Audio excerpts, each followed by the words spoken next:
C'est une excellente question, excellente question. Nous, en fait, j'ai toujours aimé deux choses. J'ai toujours aimé l'art et j'ai toujours aimé les chiffres. C'est vraiment bizarre et en fait j'ai eu la réponse à cela. Donc c'était l'utilisation des deux lobes du cerveau. Donc je fais un petit hiatus. Le lobe droit du cerveau est le lobe créatif et le lobe gauche est le lobe scientifique et cartésien et très très structuré. Et il s'avère que j'utilise les deux lobes. Donc du coup, j'ai toujours voulu faire de la finance. Je sais pas, j'ai toujours aimé les chiffres, j'ai toujours aimé le commerce, j'ai toujours aimé ce genre de choses-là.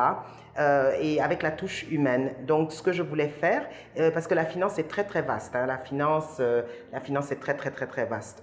Et même quand on fait un diplôme en finance, il y a la finance corporative, il y a la finance d'entreprise, il y a la finance de marché, etc. Moi, c'était la finance de marché qui m'intéressait et pouvoir aider les gens à atteindre leurs objectifs financiers et leurs objectifs personnels. Les deux choses les plus importantes pour les gens, la première chose, ce sont nos enfants et la deuxième chose, c'est notre argent. Donc, je voulais, les enfants, c'est surtout l'enseignement, la médecine, etc. Et moi, je voulais vraiment travailler dans le domaine de la sécurité financière pour protéger les gens, protéger leurs avoirs, leur permettre d'atteindre leurs objectifs. C'est une passion et c'est quelque chose que j'ai toujours aimé faire.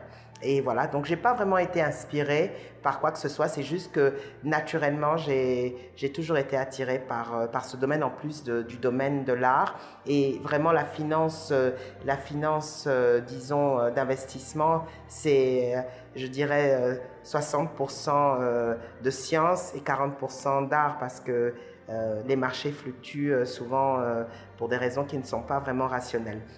Donc voilà, c'est essentiellement ça ma réponse. Une passion pour les gens, une passion pour la protection de la sécurité financière de mes contemporains. C'est ce qui m'a amené à choisir ma carrière.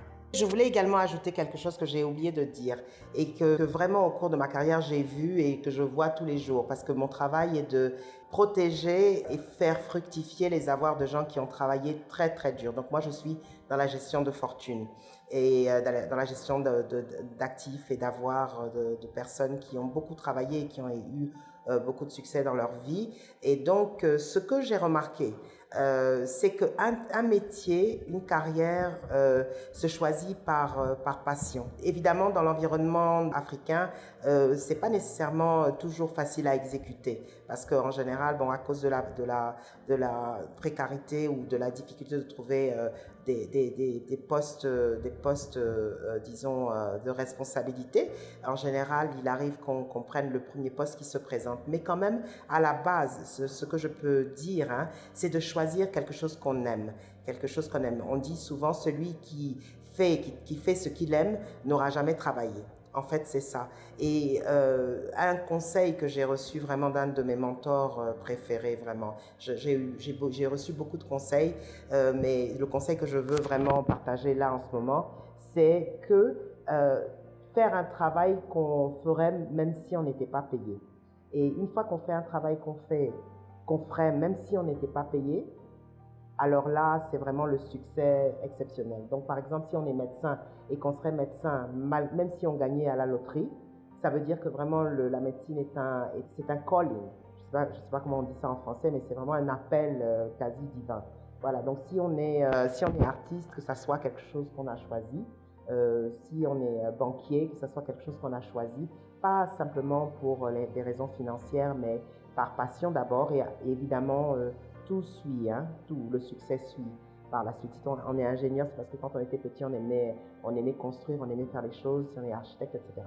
Donc le conseil que je peux donner, c'est de choisir, pour ceux qui sont encore au tout début, qui sont encore aux études, etc., c'est vraiment de s'orienter vers quelque chose qui, évidemment, qui a des opportunités de déboucher, mais surtout de choisir des choses qu'on aime, des choses qu'on fait par passion et comme je disais, quelque chose qu'on ferait même si on gagnait à la loterie.